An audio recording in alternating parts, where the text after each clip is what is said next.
the page of the Mimer, page of Aleph.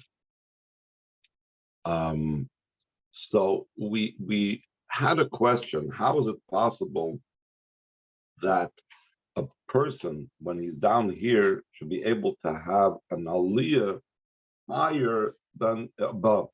And to such a degree, it can even make an aliyah in the Torah, that the Torah goes up to a higher level. And the way how we asked this question was different this time than in many Mamorim, as we pointed out. Here the question was because all aliyahs come about through Ava V'yir.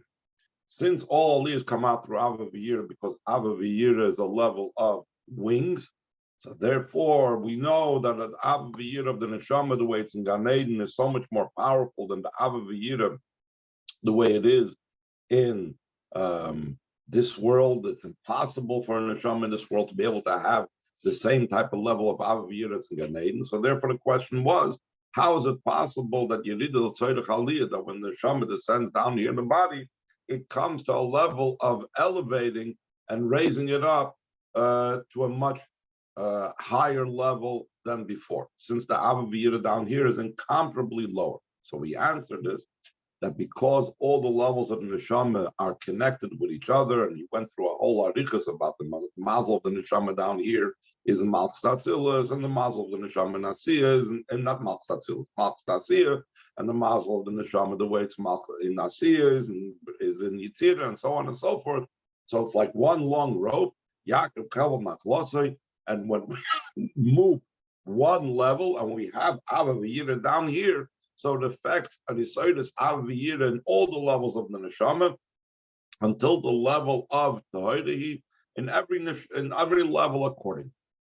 So that only answers how we can accomplish with our Aviyira being here in the physical body, a similar thing to the Aviyira, the way the neshama is above. But here we want to talk about the neshama rising to a higher level. How can it be higher than?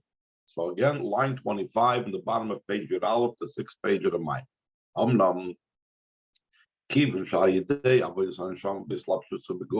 Since through the avoid of the neshama, when it becomes enclosed in the body, the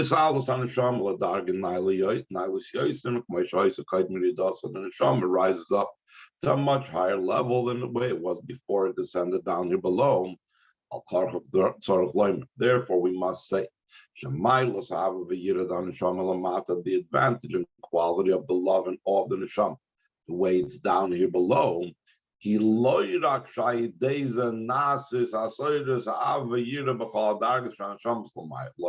It's not just, like we said before, the rope, that when you move one end of the rope, the other end of the rope moves. So therefore, when I have Ava V'yira down here in my physical body, it evokes and creates Ava V'yira in all the levels of the neshama.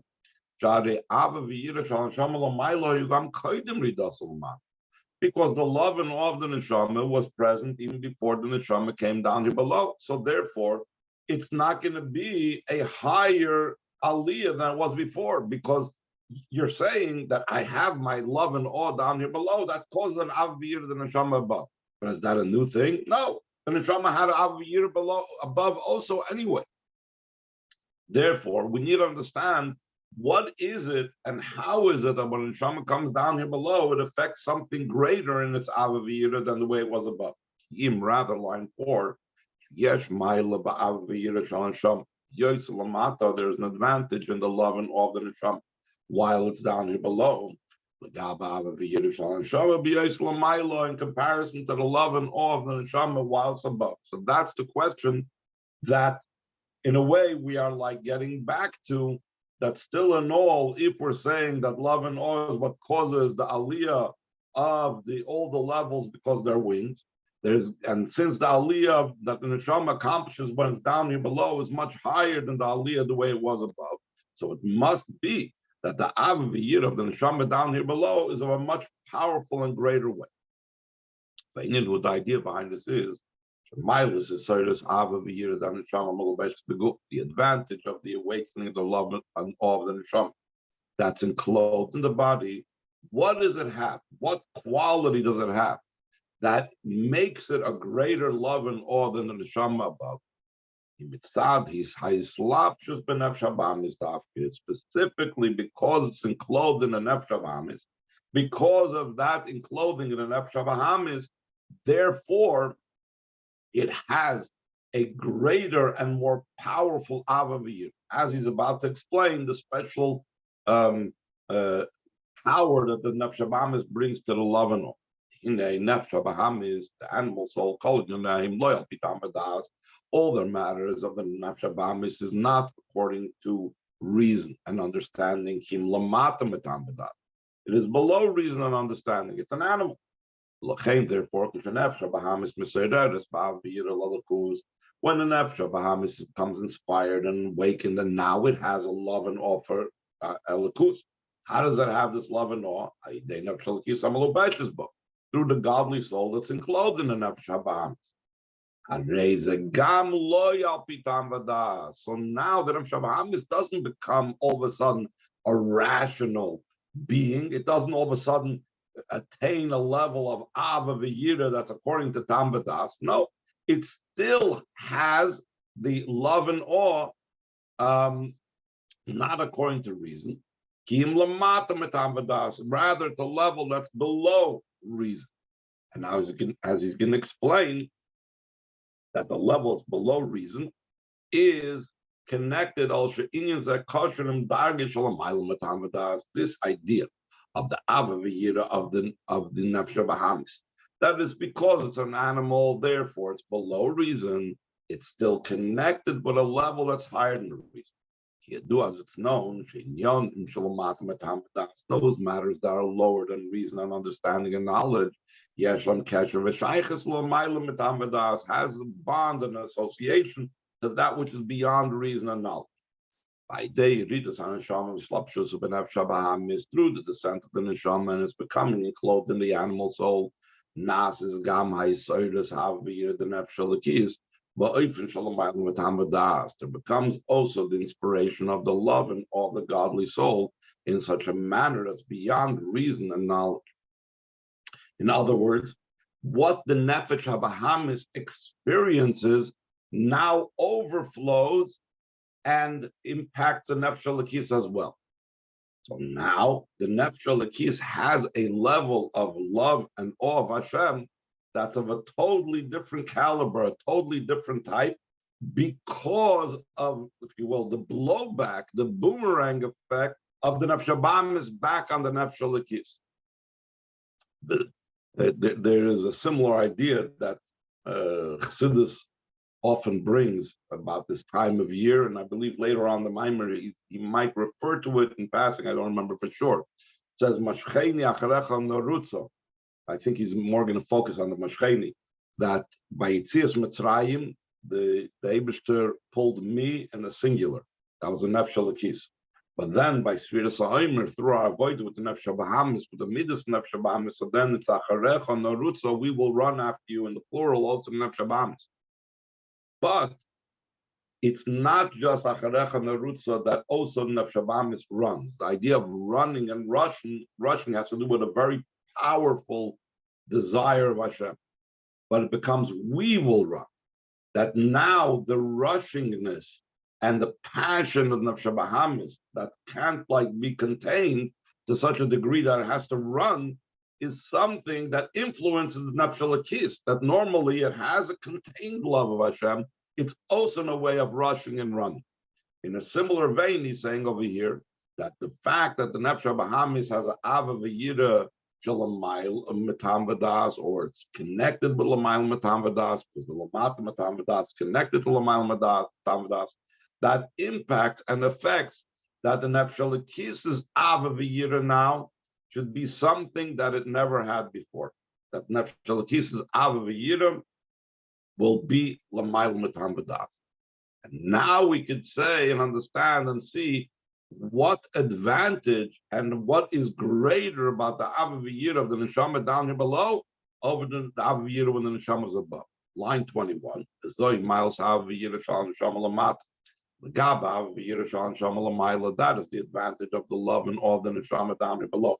In comparison to the love and awe of the neshama above, Shava v'yirushan shama l'mayloim al pitam v'das. The love and awe of the neshama above are according to reason and understanding, which is a limited love and awe, and doesn't have the great passion and excitement and breaking out of bounds like going without reason.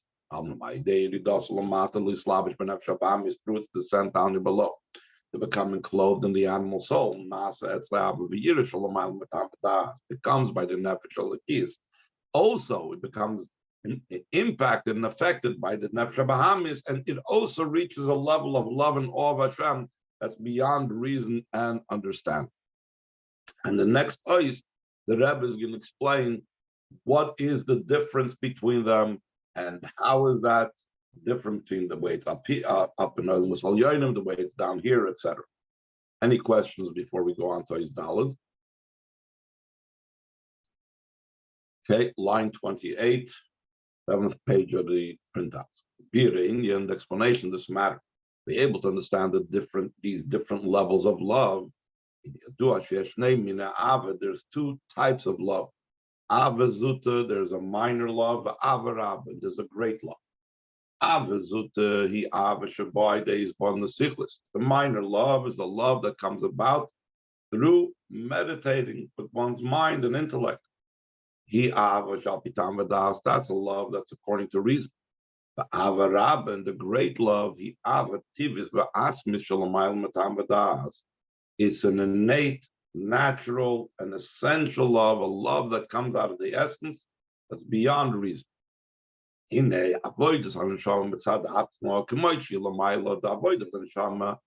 its own, without the impact of Nefesh Bahamis, and similarly the way it's above in Gan Eden, is primarily in the idea of comprehension and understanding godliness, top of page Gimel. As it's known, that's the difference between the shamas and malachim. Malachim avir shalohemim avir tivim. The malachim, their love and awe are considered natural and innate. It's not intellectually based, as he will explain at length about that.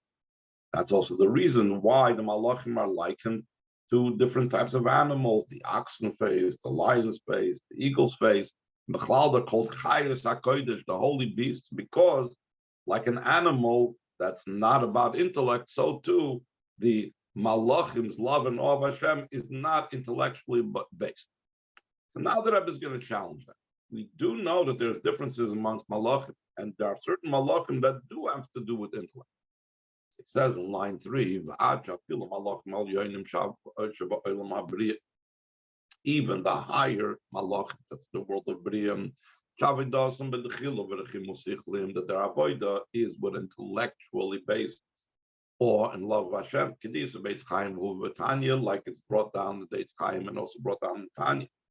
And the reason for that is because the world of Bria is where Hashem's intellect is manifest. As we know that the supernal mother, it says, therefore the avoid of the world of Bria involves intellect. So how are we saying that the Malachim's love is solely innate and natural and an intuitive love? It's not an intellectually based love, not like the Neshama that it's based on intellect. We see that there's Malachim as well, that their love is based on intellect, the Malachim of the world of Bria. The Rebbe goes on to explain in line 6.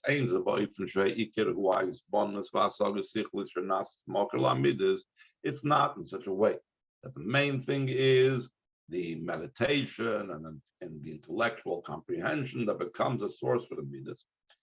Rather, the intellect is only a cause to awaken and to reveal the innate emotions. So the intellect is more of a trigger than a actual cause of it. It's similar. I don't know if it's exactly he's talking the same level of love and awe, but for example, we say that every Yid has an innate love for Hashem, that they're willing to give up their life for the Eibishter. If Chas v'Shalom, a person wants to force them to bow down to Avodah Zarah. The Alter Rebbe goes on to say that when a person thinks into the fact that every single mitzvah is about a bond to the Eibishter, and if Chas Shalom, a person commits an Aveda, they are severing that bond. So therefore, really, for every mitzvah, he needs to have that same love of Hashem and that same fear of separation. So that brings him that this love should be manifest all the time, not just when Chas Shalom there comes a test on the core issue of belief in Emunah and Hashem. Yet, even though this is an innate and intuitive love, the thought process triggers that innate love. So in a similar vein, the Malachim have an intellect, but that intellect is not the core source of the love. It's not created by intellect. The love is created in there by itself. The intellect just triggers it and evokes it and brings it out to the fore. If so, if the intellect is not the source of the love itself, so the Rebbe is going to ask, so why do we make a distinction and we say that the love of the Malachim of Bria is an intellectual love and the love of the Malachim of Yetzirah is just an innate love, not an intellectual love? He says in line 9, the difference in the Malachim of the world of Bria and the Malachim of the world of Yetzirah is Shamalachim the Yetzirah Avidasam Eina Elabet Chila V'Rachim Motivim Bolvat. The Malachim of the world of Yetzirah, their avoid is only with the innate and intuitive and natural awe and love.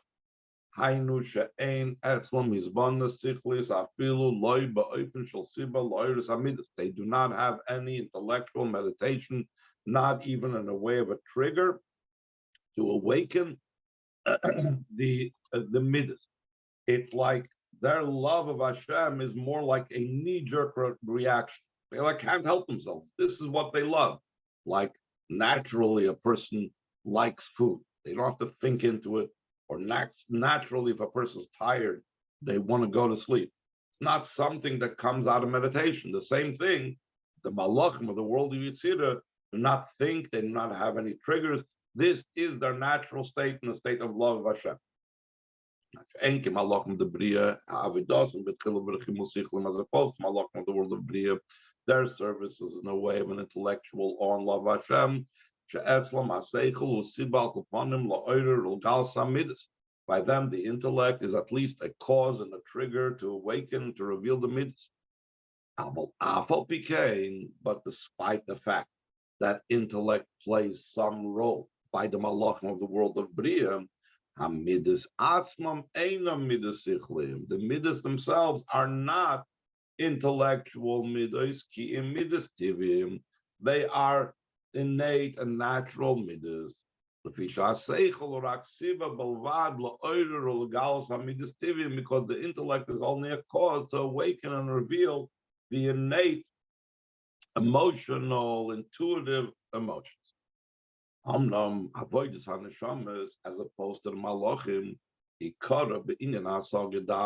primarily the avoid of the neshama is an idea of comprehension, and therefore, even when they are dealing with things that don't have to do with intellect, even when we're dealing with the world of emotions, even their emotions are intellectual emotions. Also, their emotions are intellectual emotions. That is the love that's according to reason. So from this we can see also the difference between malachim and neshamas.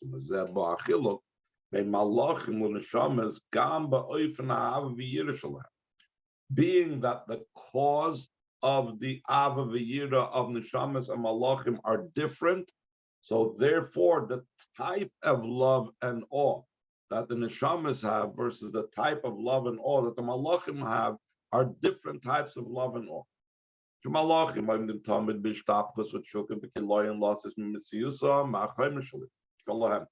Malachim are always standing in the state where they are pouring out their soul and a desire and expiration. They want to leave their being from the material entity. So the Rebbe is going to bring an interesting medrash about this, connected with the fact that the Malachim say 3 times Kaddish, that this is all indicative of their complete state of pouring out their soul. The Isa Medrash, line 26, like he brought down the Medrash, Amir the Sholish, Pam, Kaddish, the Malachim, the 3 times that the Malachim say Kaddish, he b'meshech kol shtemes rishois hayoyim. The 3 times Kaddish is divided over the 12 hours of the day, 1 Kaddish for every 4-hour period. Why? The first time that the Malach says Kaddish, Mizbato b'metzias, he becomes totally nullified. In that expression of Kaddish, he loses himself totally. He expires completely. He becomes like, if you will, lifeless. The ein nafshe chazeres elav ad arba shoyes. It takes 4 hours for the Malach, so like the expression in Yiddish is, to come back to himself, to become back to his normal, healthy state. So to the second time, 4 hours later, he recites Kaddish again, and that happens again for 4 hours. And then the third time he says Kaddish is when he's recovered from the second time saying Kaddish. 4 hours later, he says the third time Kaddish. So he says, V'nimta comes out. Amir is Shalosh Pamim Kaddish, that saying 3 times Kaddish takes the span over all 12 hours of a day. Every time they're saying Kaddish, they're standing in a way of an expiration of their soul for the duration of 4 hours. Top of page Yudalad,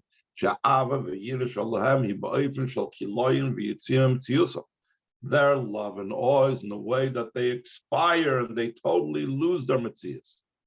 The reason for that is because their love is this intuitive, non-intellectual love. It's not bounded and limited by intellect. So they lose themselves entirely. As opposed to neshamas. Their main avoid is in the way of comprehension and understanding. Their love and awe is in a way that's measured and has a boundary. Because it's based on intellect. Intellect sets brakes on it and gives limitations to it. It's impossible for them, for their soul to expire and to their soul to leave them, etc. Because the source of the love and awe is the intellect that gives birth to them.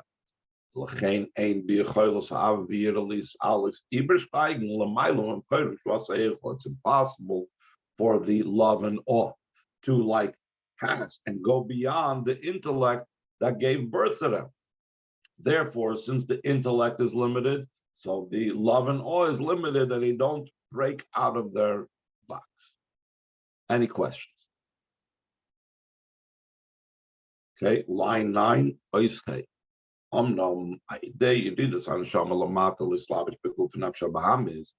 the descent of the neshama down here below, becoming clothed in the body and the animal soul. So then also by the neshama, now it gets this great love that's beyond reason, even though prior to its becoming clothed in nefesh habahamis, it only had this limited love based on the limited intellect. But when it becomes the enclosed nefesh habahamis, the nefesh habahamis affects it as well. How come? And the idea behind this is, you do it known to nefesh tikkun. The nefesh comes in the world of tikkun, where everything is set and it's intellectual and has a seder and has limitations and everything is in its box. There's no breaking out of the box. Nefesh habahamis shorsh moil matoyu in the nefesh habahamis is from the world. Its root is from the world of toy. Since tikkun, primary thing is intellect.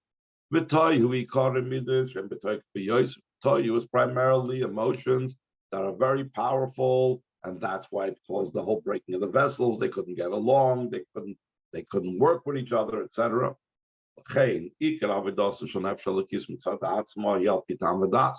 Therefore, the primary avodah nefesh elokis on its own, before engaging with the nefesh habahamis, is based on intellect, because that's where it comes from. It comes from a world that's based on intellect, comes from tikkun.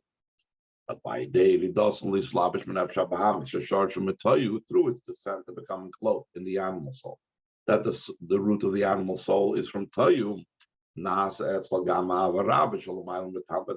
becomes by the nefesh. Also, that love that's beyond reason and knowledge, and therefore it breaks out of the boundaries and limitations. In addition to that, when the nefesh affects what it needs to affect in refining the nefesh bahamis,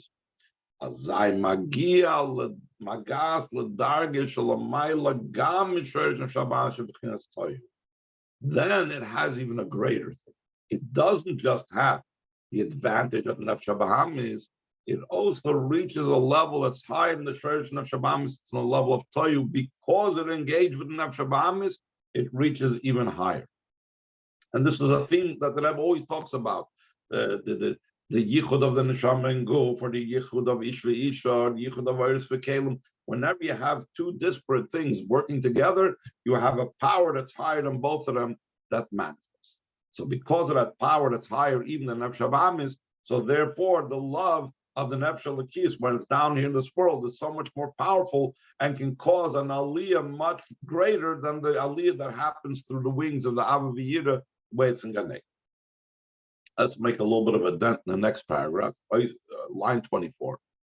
You've this idea that nefesh elokis taps at the level that's higher even than the source of nefesh bahami is higher even than toyum. This will be understood by explaining first the general idea of how the nefesh bahamis can even be refined through nefesh elokis. Where does nefesh elokis have that power from? How is it possible if the nefesh bahamis has a higher source? The lechura, even should be say the shtalshlos tayu kaiden tayu l'tikun, since in the order of the descent of the world, tayu precedes the world of tikkun. Eichesh b'cholos nefesh elokis shemetikun. How is it in the capability of the nefesh elokis in the world of tikkun, lifal abir the nefesh bahamis to affect the refinement of nefesh bahamis? Sheshar shemetayu shalomayel metikun. That the root of nefesh bahamis comes from tayu that's beyond tikkun. How is it possible? It's so much more powerful than me. Who the idea behind this is there's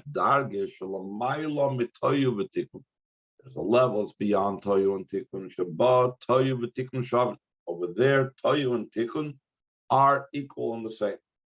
Like it says in the pasuk, Haloi och Esav Yaakov. Is not Esav a brother to Yaakov? Meaning, of course, the way it's in this world, Yaakov Elokus. Kedusha is higher than Esav, Klip and nefesh bahamis, but there is a place where they are brothers, meaning they're on the same level. Top of page Tazvav. Not only is there a level where Ach Esav Yaakov, but we say them as even more so that there's a level Shetikun Ulamayl Matoyu, that Tikun is higher than Toyu. Therefore, the conclusion of that pasuk Haloyach Esav Yaakov concludes Oihaves Yaakov Dafka specific. Not Dafka is the addition, the word Dafka is the Rebbe's addition, but I love Yaakov specifically. That choice of loving Yaakov, that takes Yaakov to a higher level. That takes Tikkun and Kedusha to a higher level. From this level of where Tikkun is higher than Toyu. In the Shoydish of the Shoydish, Shabbat Tikkun Olamayel Matoyu, then in a Tikkun is higher than Toyu.